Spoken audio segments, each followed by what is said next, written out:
I've always been a missionary at heart. That's how I started. And my life was changed by God's providence. And I began to do conferences. People asked me to do conferences and things. But the joy of my life put me in a filthy hotel in some undeveloped nation with 10 men who don't understand the doctrine of justification, and I'm in heaven. But we don't always choose the path for our life. So now I'm sitting here with a suit and a tie, and I'm in a conference with many, many people. And I got very tired. And also I began to wonder, Lord, when I was preaching in a jungle and people are converted, it wasn't rhetoric, it was the power of God. But so many conferences and so many words and so many things said, and Lord, does it even matter? And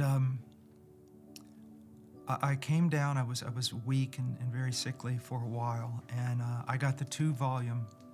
And I do appreciate the abridged version, but if you're a minister, read the 2-volume, please.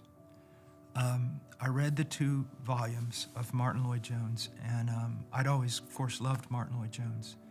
And when I got to the 2nd volume, it renewed me. And look, I don't need to worry about the context I'm in now. I don't need to worry about, where I preach as opposed to where I don't preach any longer. I just need to preach. And whether I see it or don't see it, it doesn't matter. The Word of God is powerful, and I need to devote myself to preaching.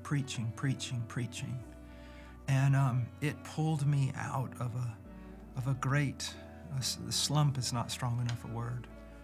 And another thing too, just so I can throw this in, there's not just Martin Lloyd-Jones or these Puritans. And I'm going to say this, I don't flatter men.